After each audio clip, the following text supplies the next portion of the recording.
Hello और नमस्कार, मैं हूं रवीना टंडन। रात के 9 बजे हैं। वक्त है गुड न्यूज टुडे पर आपको देश की बात सुनाने का।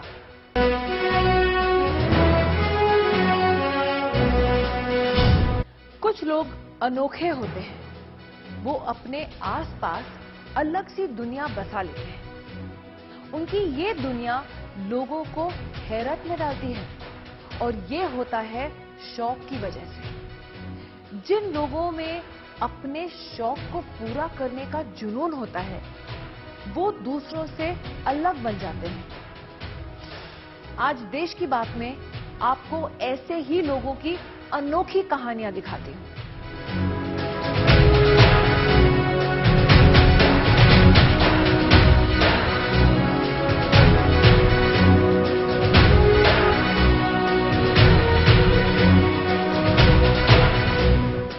शौक और पेशा रेल की पटरी की तरह होते हैं, जो पूरी जिंदगी साथ चलते हैं लेकिन एक दूसरे से कभी मिलते नहीं। अगर कोई शख्स इन दोनों को साथ मिलाने में कामयाब हो जाए तो क्या होगा? तब एक ऐसा शाहकार सामने होगा जिसकी किसी ने कल्पना भी नहीं की होगी। इसका जीता जागता उदाहरण है वाराणसी की 75 साल पुरानी फाउंटेन पेन की एक दुकान, जो आज विदेशों में भी बहुत मशहूर है।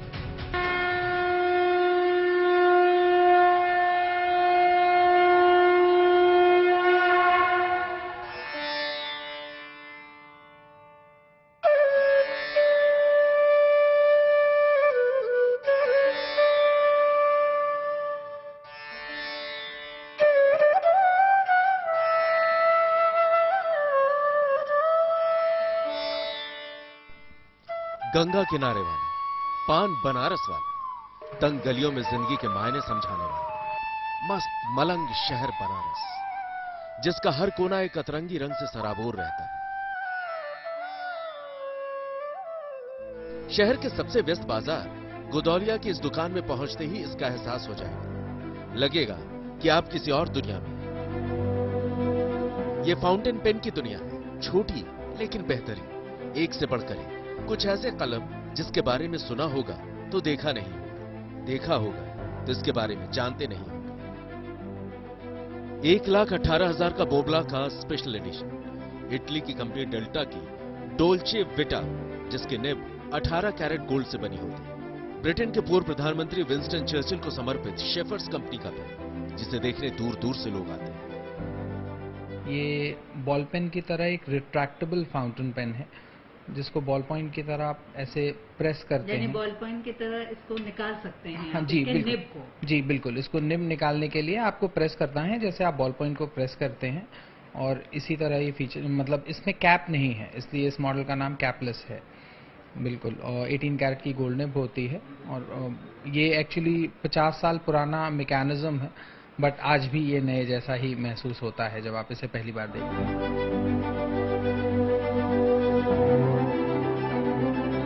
ये सेंटर रिंग है, जिसको रोटेट करते हैं और उसके बाद इसको अलाइन करने के बाद इस लीवर को प्रेस करते हैं।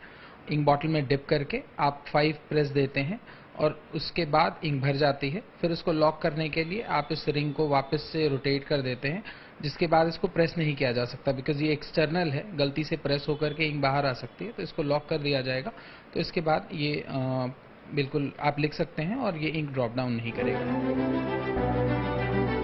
बचपन में कलम दबाकर लिखने से मनाही रहती थी, नीब टूटने का डर रहता था। लेकिन ये तो ऐसा फाउंटेन पेन है कि इसे जितना दबाकर लिखो, राइटिंग उतनी ही अच्छी होती है। कैलीग्राफी की दुनिया में इसका बहुत नाम है। ये भी आपका मतलब एक्रेलिक रेजन का हैंडक्राफ्टेड फाउंटेन पेन है। बेसिकली ये कंपनी जो है वो इटली की है, बट ये मैन्युफैक्चर ताइवान में करते हैं। इसमें जो है वो निब बहुत अलग टाइप का है। ये एक फ्लेक्स निब है, जो फ्लेक्सिबल होता है इसका पॉइंट। बिल्कुल, आमतौर पर ऐसे निब को करने से ऐसा लगता है निब टूट जाएगी, लेकिन ये फ्लेक्स निब है। ये एक 14 कैरेट गोल्ड की फ्लेक्स निब है। फ्लेक्स निब का फीचर ये होता है डाउन स्ट्रोक्स पर, टॉप टू बॉटम जब आप इसको लेके वर्टिकल लाइंस बनाते हैं तो आप प्रेशर जब डालते हैं तो ये मोटी लाइंस देगा कंपैरेटिवली टू हॉरिजॉन्टल लाइन। ये तो महज कुछ बानगी है। ये दुकान ऐसे कलमों से अटा पड़ा है अब सवाल ये खड़ा होता है कि इतनी नायाब चीजें एक जगह पर कैसे हैं? तो जवाब है, ये फाउंटेन पेन का म्यूजियम है और दुकान भी। म्यूजियम इसलिए क्योंकि निशांत के दादाजी को अनोखे कलम जमा करने का शौक था। दुकान इसलिए क्योंकि निशांत ने विरासत में मिले इस शौक को पेशा बना लिया। ये स्टोर मेरे ग्रैंडफादर ने स्टार्ट किया था 1946 में, जब वो 13 साल के थे। और जब उन्होंने ये बिजनेस स्टार्ट किया था तो जो थॉट प्रोसेस, जो सोच थी उनकी, कलम का एक स्टोर डालने के लिए था कि मुझे लिटरेट लोगों से, लर्नड लोगों से, थोड़े जानकार लोगों से मेरी मुलाकात हो।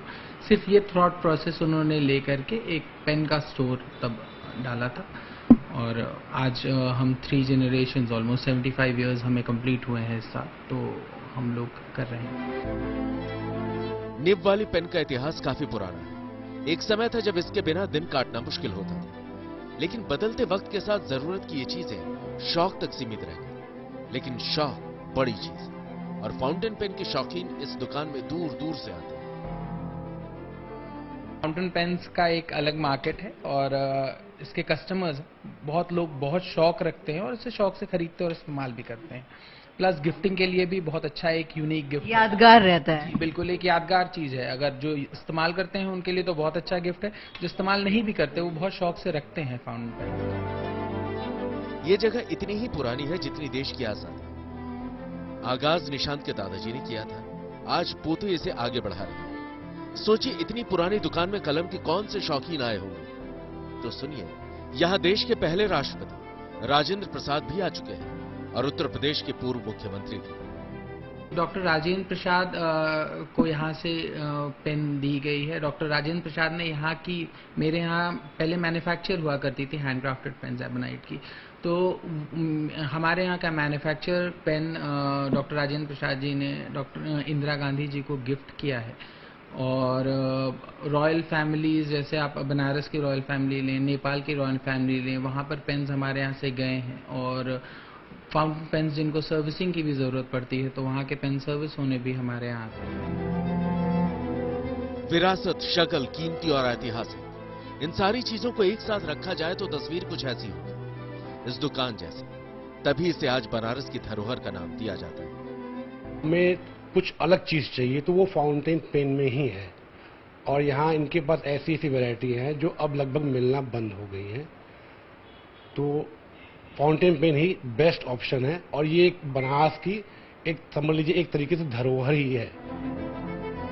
भले ही हाथ में मोबाइल है, घर में कंप्यूटर है, फिर भी सूचना क्रांति के इस दौर में फाउंटेन पेन अपना वजूद बचाने में कामयाब रहा है। इसका श्रेय कुछ शौकीन लोगों को जाता है और कुछ इस जैसे म्यूजियम और दुकानों को, जिन्होंने कलम की ताकत और पहचान दोनों को बरकरार रखा है।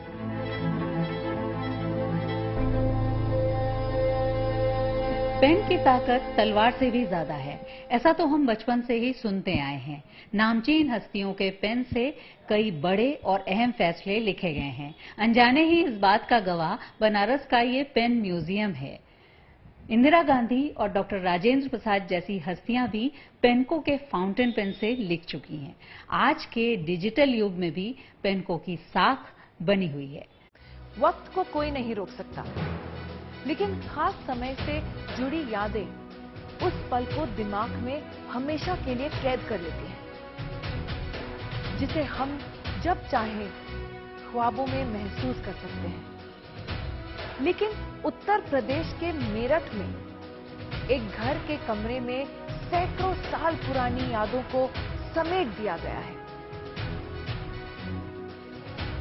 उसमें इतिहास के पन्नों से जुड़ी ऐसी चीजें हैं जिसे देख लगता है कि वक्त ठहर सा गया है।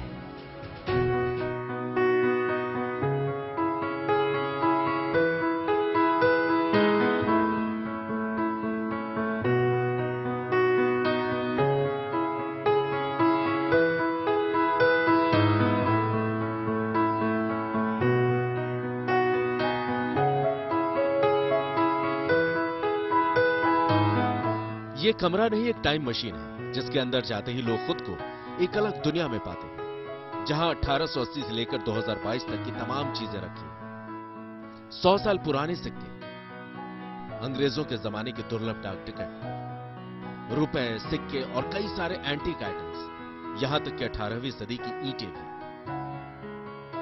ये कमरा उत्तर प्रदेश के मेरठ में रहने वाले जीवन सिंह बिष्ट का। पहले आयकर विभाग में काम करते थे। संग्रह का जुनून बचपन से था, जवानी में भी रहा, और अब रिटायर होने के बाद भी अपनी इस दीवानगी में डूबे रहते हैं। मैं बहुत पहले से कर रहा था। इसकी शुरुआत तब हुई जब मेरे पिताजी का एक वो कपड़े का बटुआ है ना, उधर रखा हुआ, ऊपर रखा है। तो इसमें जो है 5 सिक्के रखे हुए थे मेरे पिताजी ने। तो मैंने उनको देखा, उन्होंने बड़े सजो के रखे थे, और तो इसलिए मैंने उनका वो आगे बढ़ाते हुए मैंने भी मतलब सिक्कों को इकट्ठा करने का शौक लगा, और मैं करते गया, और मैंने हर कोई भी तरह का सिक्का छोड़ा ही नहीं। जीवन सिंह के कलेक्शन का कोई अंत नहीं। जो भी पुराना मिला, अच्छा लगा, उसे सजा लिया। हमारे पास टिकट जो है 1 नया पैसा, 2 नया पैसा, 3, 4, 5, 6, 8, 9, 10, 15, 20 इस तरह से रुपये तक के हर तरह के वो टिकट हमारे पास मौजूद हैं। किस साल से किस साल तक है? हाँ, ये 1940 आधा आना, अंग्रेजों के शासन का तक उसका है। आधा आना से लेकर के और 450 रुपये तक का हमारे पास टिकट उपलब्ध है वो। हाँ जी हाँ, 450। और यहाँ तक कि शासकीय टिकट जो होते हैं, शासकीय टिकट भी हमारे पास उपलब्ध हैं। शासकीय टिकट हैं हमारे पास 1 आना से लेकर के 10 रुपये तक के हर तरह के शासकीय टिकट हैं। और रसीदी टिकट हमारे पास हर तरह के मिलेंगे ये। और जो टिकटों को हाँ एक अब आज के दौर में कौन माचिस के डिब्बों के रैपर का कलेक्शन करता है, लेकिन इस कमरे में ये भी मिलता है। इसके डिब्बों के लेबल। अच्छा। हाँ, पहले समय में, आज से 50-60 पहले जो है माचिस के जो डिब्बे होते हैं उन पर ऐसा लेबल लगा रहता था। हाँ। तो वो लेबल है ये अब देखने को नहीं मिलेंगे ये चीजें। कुली देखा है मैंने। हाँ, अब देखने को मिलेंगे। कुली देखा है। रुपए और सिक्के किसी भी संग्राहक की लिस्ट में सबसे ऊपर होते हैं। अब भला ये इसमें क्यों पीछे है? ये 1 रुपये के हैं, और सबसे पुराना 1 रुपये का यह है 1950। ये अलग अलग तरह के हैं नोट। ये सबसे पहले ये 1950, फिर 52, फिर ये। उसके बाद 2 रुपये का नोट सबसे पुराना यह है 1952। फिर उसके बाद ये, फिर ये अलग अलग गवर्नर के हैं। आप देखिए 5 रुपये के सबसे पुराना 1953 का है, 1953।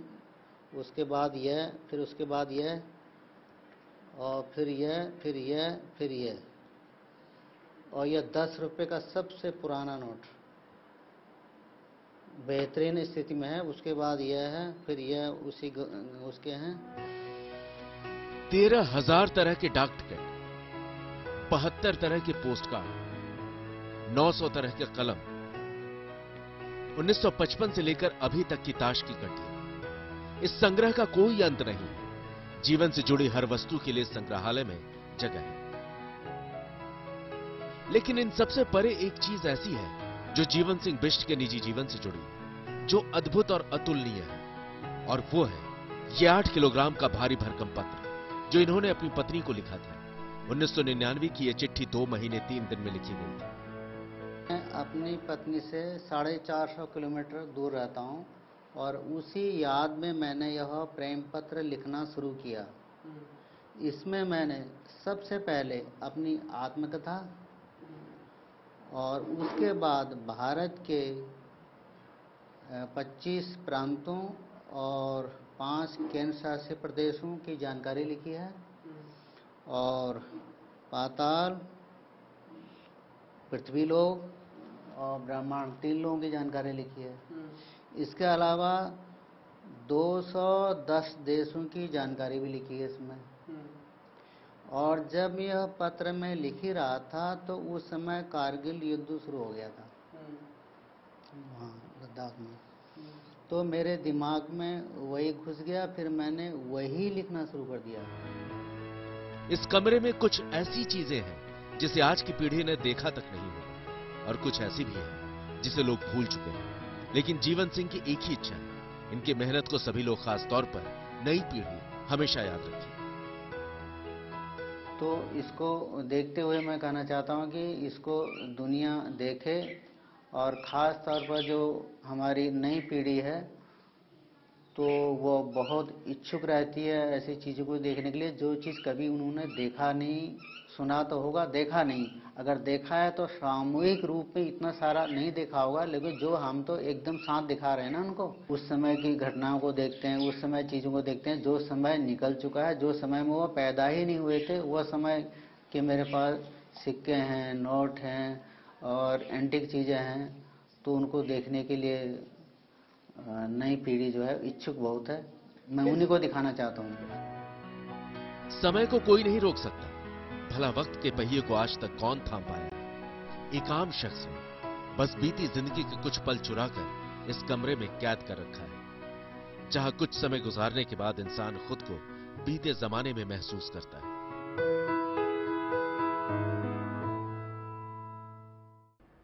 अब मैं आपको पुरानी चीजें इकट्ठा करने के शौकीन जीवन सिंह बिष्ट से मिलवाती हूं, जो कि इस वक्त हमारे साथ हैं।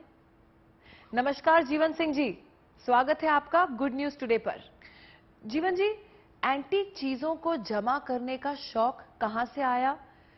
कब पहली बार लगा कि ऐसा कुछ करना चाहिए मुझे? हाँ, सबसे पहले मैं अपने घर में था, तो मेरे पिताजी के बक्से में दौनी, इकन्नी, वो 4-5 पैसे इस तरह के रखे हुए थे उसमें। तो वो मैंने इकट्ठे किए हुए थे, वो मैंने देखे उनको, और उसके बाद वहीं से मुझे लगा कि मुझे इन सिक्कों को, इस छोटे से उसको आगे बढ़ाना चाहिए, क्योंकि मेरे पिताजी की दी हुई वो मेरे लिए बहुत बड़ी भेंट है। वैसे जीवन जी, आपके कलेक्शन में एक बहुत ही खास चीज है, वो है 8 किलोग्राम का लव लेटर। इतना भारी भरकम प्यार जताने के पीछे की क्या कहानी है?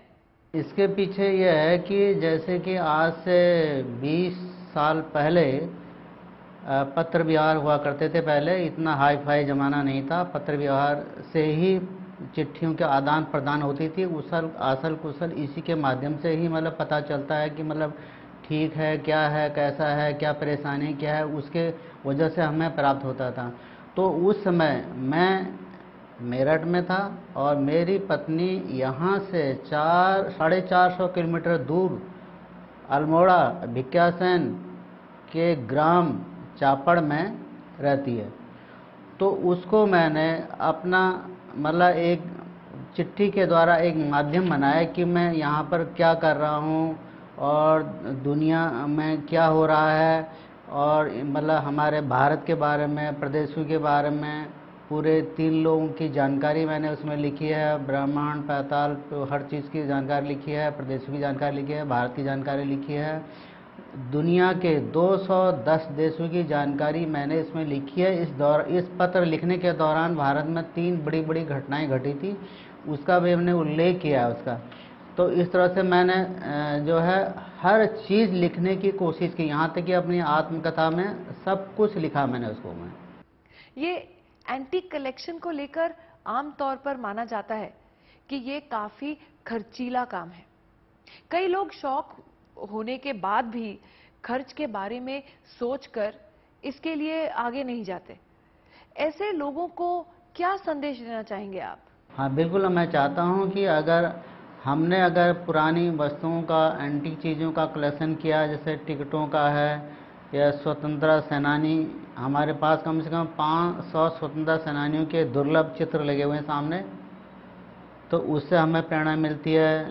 सिक्के हैं और आपके पेन हैं, ये तो बहुत सारी चीज़ें हैं। कम से कम 150 करीब मेरे पास तरह तरह की वस्तुओं का मैंने कलेक्शन किया है। कहाँ कहाँ तक मैं उसका नाम लूँ।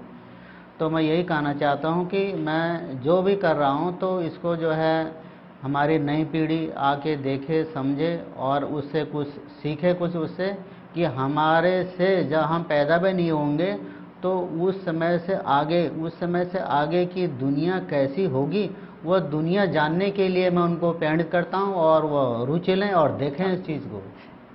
चलिए, आपका बहुत बहुत धन्यवाद। यूं ही बस आप मेमोरीज को जुटाते रहिए एंड बहुत ढेर सारी शुभकामनाएं। Thank you. इंसान और जानवरों में संघर्ष सदियों पुराना है। जब इंसानों की बढ़ती आबादी जंगलों को निगलने लगी, तब संघर्ष का एक बड़ा दौर देखने को मिला था। लेकिन आज के शहरों में यही समस्या इंसानों और स्ट्रीट डॉग्स के बीच देखने को मिल रहा है। स्ट्रीट डॉग्स की बढ़ती आबादी कई बार इंसानों के लिए खतरा बन जाती है। लेकिन गाजियाबाद की एक कॉलोनी ने इसके लिए बहुत ही खास तरह का रास्ता निकाला है, जिसके बाद इंसान और जानवर एक साथ खुशी खुशी रहते हैं।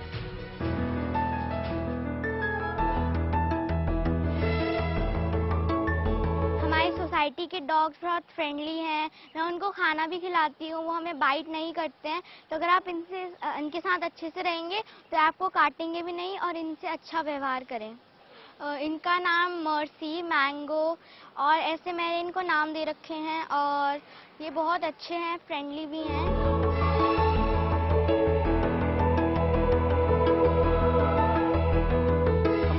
पे डॉग हाउस के पीछे बनाने के पीछे आइडिया यही था कि अगर इन लोगों को ठीक से रखा जाए, इनके पास रहने की जगह हो, खाने पीने का इनका अच्छा बंदोबस्त हो, ये कंफर्टेबल रहे तो ये काम रहेंगे। अगर ये लोग काम रहेंगे तो ये डॉग बाइट एग्रेशन इनमें नहीं बढ़ेगा और यहाँ के लोगों में भी की तरफ भी ये ज़्यादा इधर भागेंगे नहीं खाने को लेकर।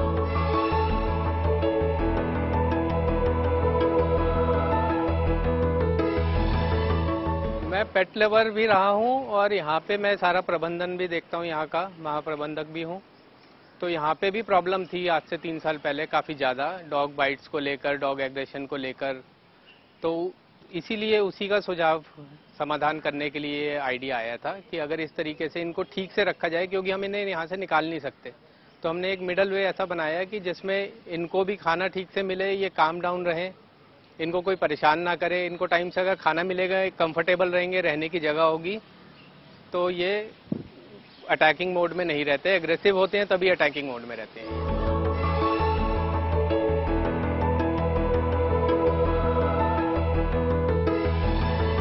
लोगों की भी, यहाँ के रेजिडेंटों की भी शिकायत आ रही थी। तकरीबन 10,000 रेजिडेंट हैं रामप्रस्था ग्रीन्स में। यहाँ पे इन लोगों की शिकायत आ रही थी कि डॉग लवर्स या जो भी इन्हें खाना देते हैं, जगह जगह डाल देते हैं इनके लिए खाना। तो हमने ये 25 डॉग हाउसेज बनाए, क्योंकि यहाँ पे तकरीबन 100 डॉग्स हैं, स्ट्रे डॉग्स पूरे कैंपस में। तो एक में तकरीबन 4 आराम से बैठ जाते हैं डॉग्स। तो इसलिए हमने इनके लिए एक पर्टिकुलर जगह बना दी है, पूरे कैंपस में इन्हें जगह जगह पे लगा दिया है जहाँ पे खाना इनको दिया जाता है। तो वो गंदगी की भी समस्या 90% खत्म हो गई है कि जगह जगह खाना नहीं डाला जाता, डॉग हाउसेज में ही डाला जाता है।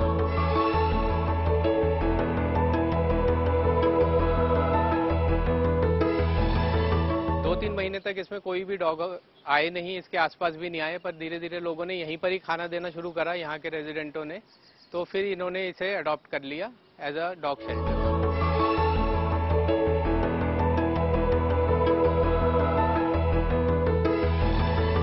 डॉग्स के बिहेवियर की बात करें तो एग्रेशन खत्म हो गया है इनमें, क्योंकि ये भूखे नहीं रहते, इनको खाना मिल जाता है, इनको पता है इनका खाना कहाँ पे पड़ा हुआ है, जब भी इन्हें भूख लगती है वहाँ पे खा लेते हैं।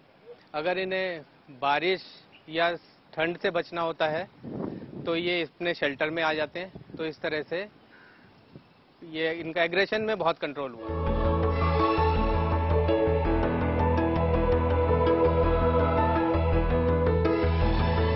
मैं यहाँ 13 इयर्स पहले आई थी, क्योंकि it was a jungle area, develop हो रहा था, तो there were lot of dogs out here.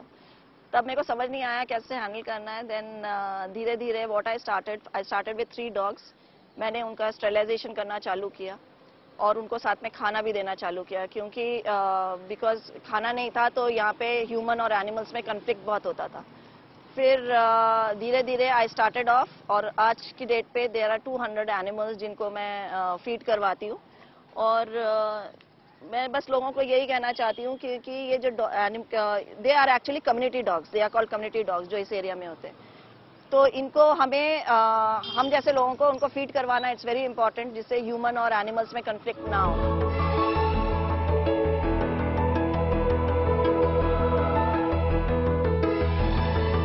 खाना देना इंपॉर्टेंट नहीं होता है, इनका स्टरलाइजेशन करवाना जिसको हम एबीसी कहते हैं, और या बर्थ कंट्रोल कह लो, तो इनका ऑपरेशन करवाना बहुत ज़रूरी है, जिससे और तादाद इनकी ना बढ़े, लिमिटेड रहें और वो हेल्दी रहें। और साथ में उनको हेल्दी रखने के लिए हमें उनको ईयरली एंटी रेबीज इंजेक्शन भी लगवाना चाहिए। और अगर छोटे पपीज़ हो जाते हैं तो इनको 6-in-1 या 9-in-1 जो भी है वो भी लगवाना बहुत ज़रूरी है, जिससे वो जितने भी हैं वो हेल्दी रहें और लिमिटेड रहें।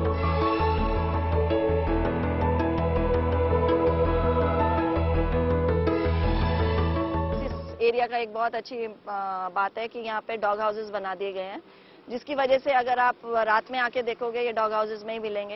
And even just because these animals are territorial, तो ये इनके डॉग हाउसेस भी इस तरह से रखे गए हैं कि वो डॉग को पता है कि मेरे को इस वाले पॉइंट से खाना खाना है। दिस इज वेरी, उससे क्या होता है एक टेरिटरी का दूसरे टेरिटरी से झगड़ा नहीं होता और एवरीथिंग इज सॉर्टेड, और फिर पब्लिक भी आराम से खुश रहती है।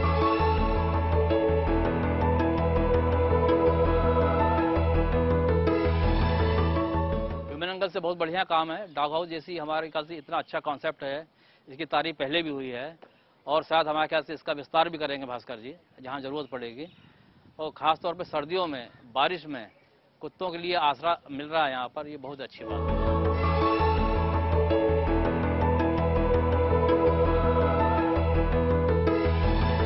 अगर हम उनको प्यार से रखें, बात करें, तो ये सारी चीजें मतलब हम इसका कोई सॉल्यूशन निकाल सकते हैं। मतलब ऐसा नहीं है कि इनको हम बहिष्कार करके कहीं अलग जगह सेटल कर दें, क्योंकि समाज का वो भी एक हिस्सा है।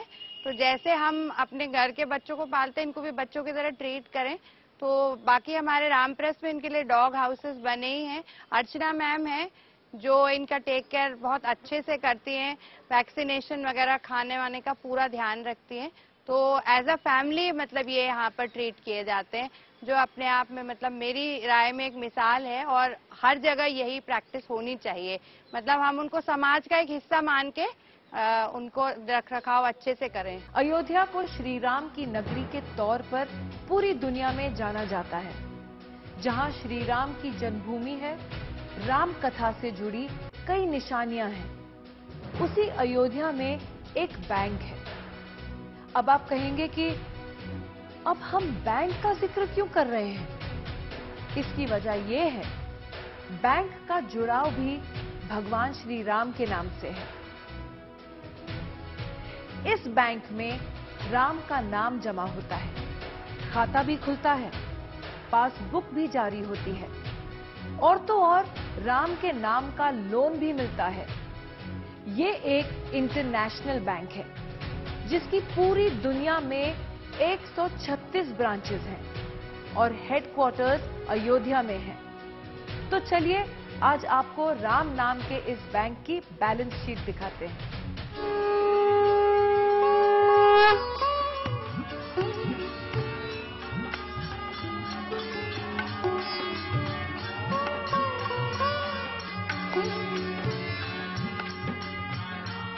श्री राम की अयोध्या, सीता के त्याग की अयोध्या, लक्ष्मण की शौर्य की अयोध्या,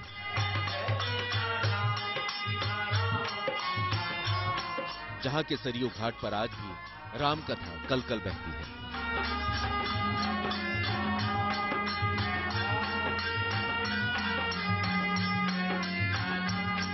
जहां भव्य मंदिर का निर्माण हो रहा है, नगर की गलियों को फिर से पुराना रंग दिया जा रहा है। मतलब ये कि श्री राम की जन्मभूमि का रूप बदल रहा है। लेकिन एक जगह ऐसी भी है जो पिछले 52 सालों से जस की तस है। यह है अयोध्या का अंतर्राष्ट्रीय सीताराम नाम बैंक। सीताराम और बैंक दोनों देखकर चौंकिए मत। बहुत ही खास कनेक्शन है दोनों का। इसे आप ऐसे समझिए, आप बैंक में जाते हैं, खाता खुलवाते हैं, पासबुक बनाते हैं, पैसे जमा करते हैं, रजिस्टर में एंट्री होता है। इस बैंक में भी यही सब होता है, बस पैसे की जगह सीताराम का नाम जोड़ लीजिए।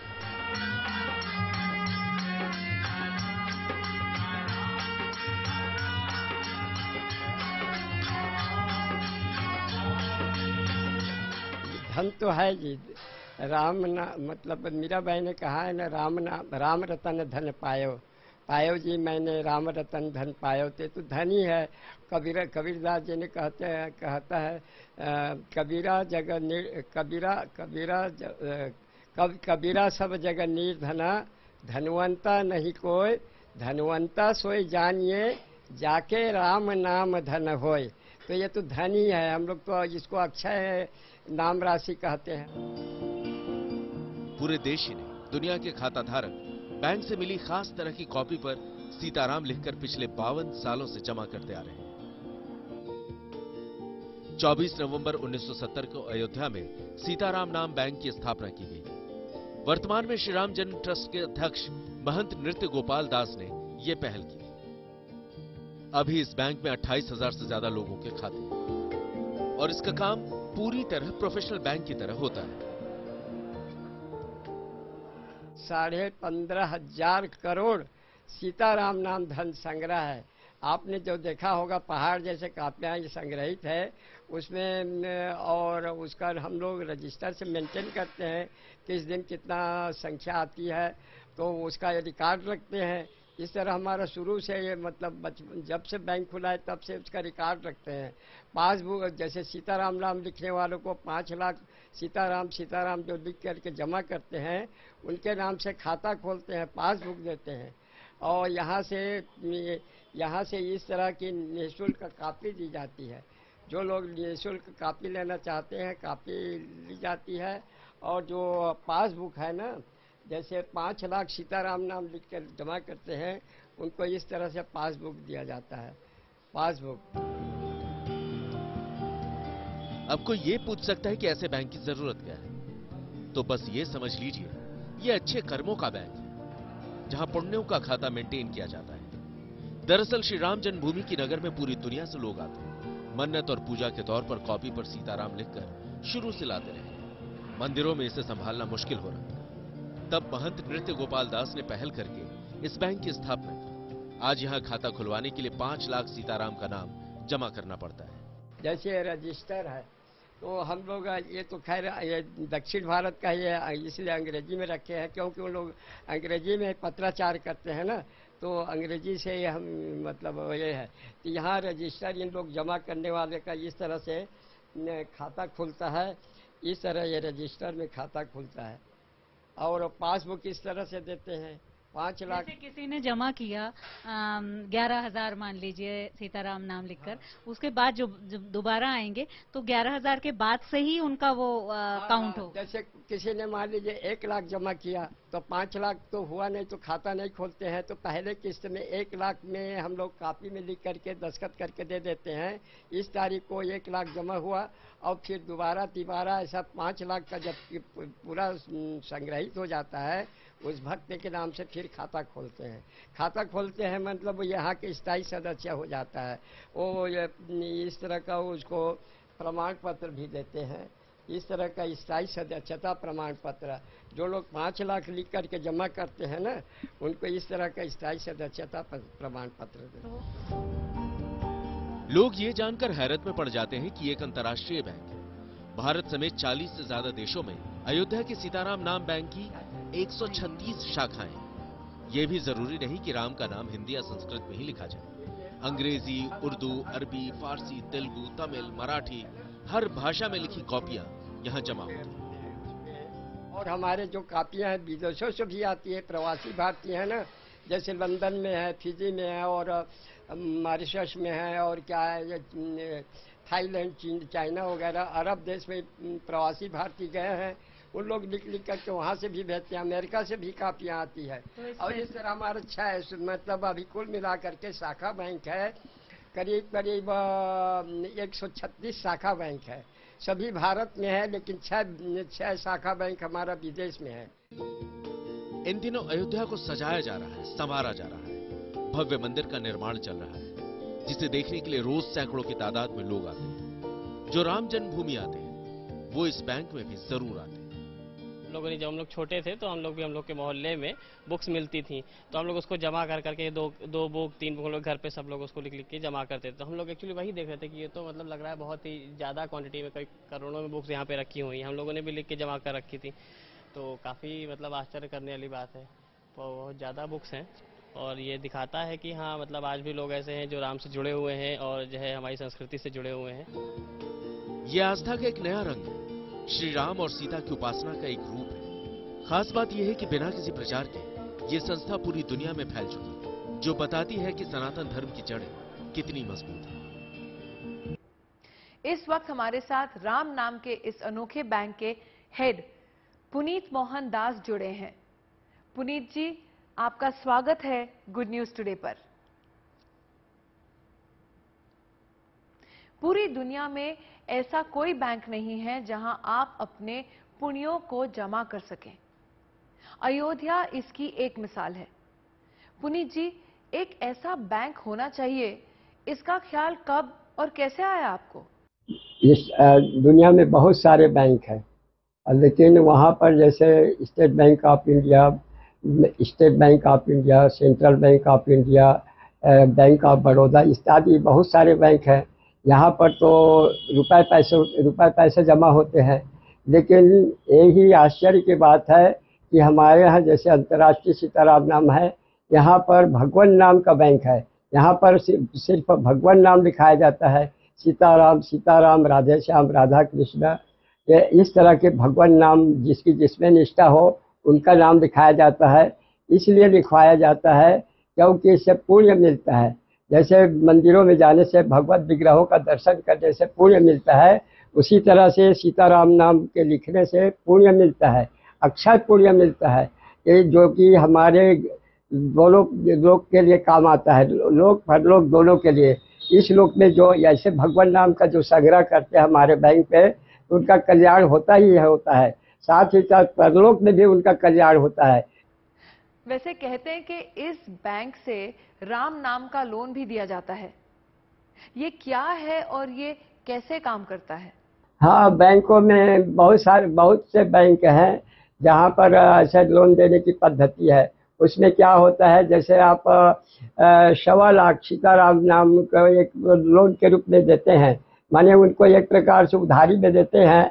1.25 लाख आप लिख करके जमा करेंगे तो आपको हम पहले 1.25 लाख का एक फॉर्म भरा दिया जाता है, उसमें दस्तखत कराया जाता है और दस्तखत करवा करके उसके साइन दिया जाता है तो कि हम जैसे 1.25 लाख का कर्ज लिए हैं तो 1.25 लाख का हम लोग बैंक की ओर से वो लिखित में उनको दे देते हैं उधारी, और 1.25 लाख का तुम लोन लिए हो तो 1.25 लाख जब हो जाएगा तब उसको सीताराम सीताराम लिख करके हमारे पास वापस करोगे तो तुम्हारा कर्ज अदा हो जाएगा।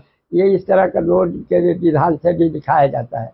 अयोध्या के बाद बाकी दुनिया में इसकी ब्रांच का विस्तार कैसे हुआ, बैंक कैसे काम करता है, इस बारे में आपने लोगों को कैसे समझाया? हाँ, ब्रांच कैसा है कि हम लोग के नियमावली में छपा है कि जो श्रद्धालु बैंक उसके नियमावली है वो जो ब्रांच खोलने का, तो जो लोग जैसे हमारे पहले 5 करोड़ सीताराम नाम लिखवा करके अपने अंतर्राष्ट्रीय सीताराम नाम बैंक में जमा करेंगे, उन्हीं का हम लोग शाखा बैंक के लिए प्रमाण पत्र देते हैं।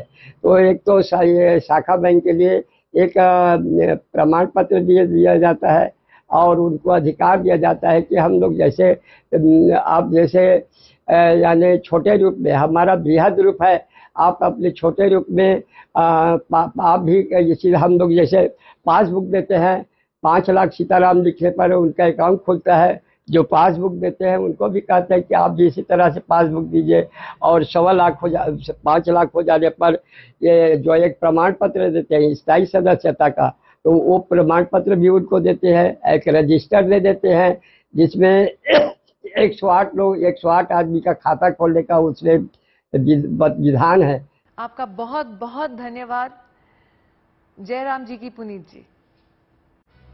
किसी जादूगर का जादू देखने से लोगों के चेहरे पर मुस्कान आ जाती है। लेकिन ये जादू असली नहीं होता, इसमें ट्रिक होती है। इसलिए देखने वालों के चेहरे पर मुस्कान भी ज्यादा देर तक नहीं टिकती। यही बात जब केरल के एक मशहूर मैजिशियन को समझ आई तो उन्होंने अपने पेशे से ही नाता तोड़ लिया। उन्होंने एक अलग दुनिया बनाने की ठान ली। उनकी इस दुनिया में वो दिव्यांग बच्चे हैं जिनके साथ रहने में उन्हें असली जादू महसूस होता है। वो अपनी कला से इन बच्चों की जिंदगी संवारने में जुटे हैं।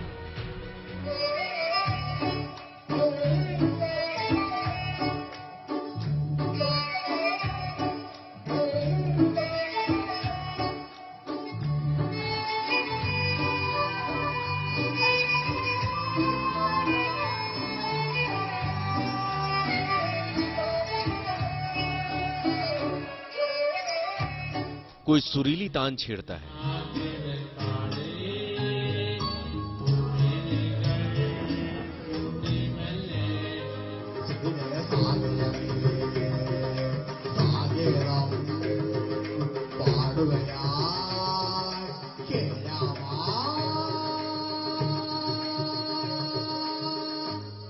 कोई वायलिन पर मधुर संगीत,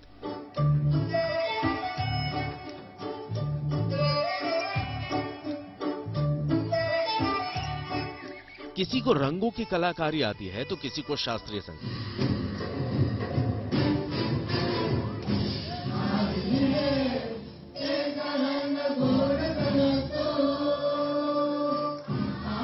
अपने हुनर से जादू बिखेर रहे ये बच्चे भले ही सामान्य बच्चों से अलग हैं, लेकिन सही दिशा और ट्रेनिंग मिलने के बाद इनकी जिंदगी में बड़ा बदलाव आया।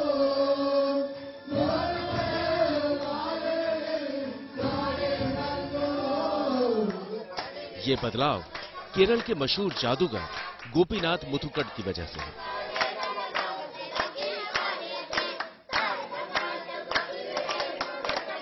अट्ठावन साल के गोपीनाथ तिरुवनंतपुरम में मैजिक प्लैनेट में डिफरेंट आर्ट सेंटर चलाते हैं। दावा है कि दुनिया में यह अपनी तरह का अनोखा आर्ट सेंटर है, जहां सिर्फ दिव्यांग बच्चों को स्पेशल ट्रेनिंग दी जाती है।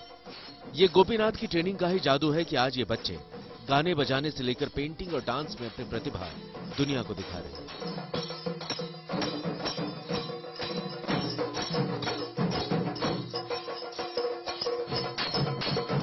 खास बात यह है कि जिस जादू की वजह से गोपीनाथ केरल में घर घर लोकप्रिय है, आज उसी जादू से वे खुद को जोड़ना पसंद नहीं करते, क्योंकि उनके लिए असली जादू तो इन बच्चों में है। I am not a magician, I was a magician. I stopped my profession, that magic profession, last November. Now I am fully concentrating this children, different art center, and the children and their parents. I am rehabilitating about 200 children. That means I am the father of 200 children. Now my full focus is how to develop this center, how to make them self-sufficient. That's I am focusing now. So I don't have any magic now. I am only the reality of life.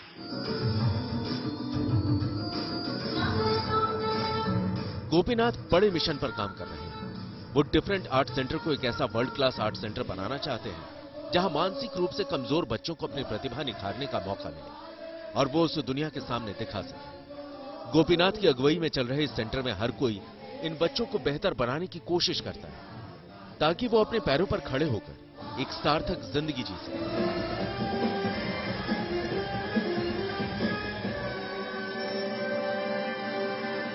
इन बच्चों को dance, music, painting के अलावा magic भी सिखाया जाता है।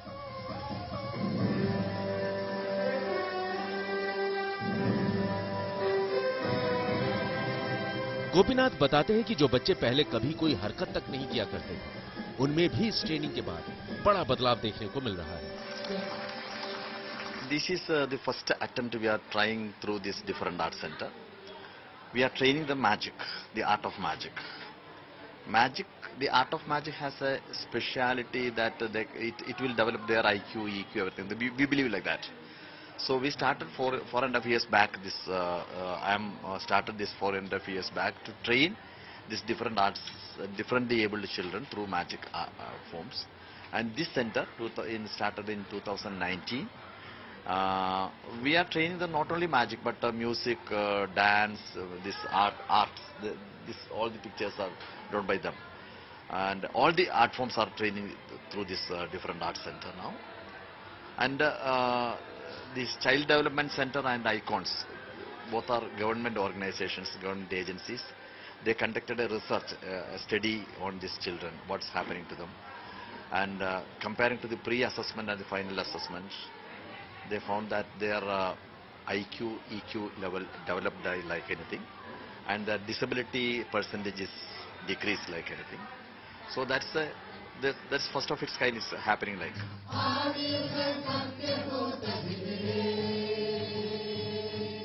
Centre में मिली training के बाद बच्चों को अपना हुनर दिखाने का मौका भी मिलता है।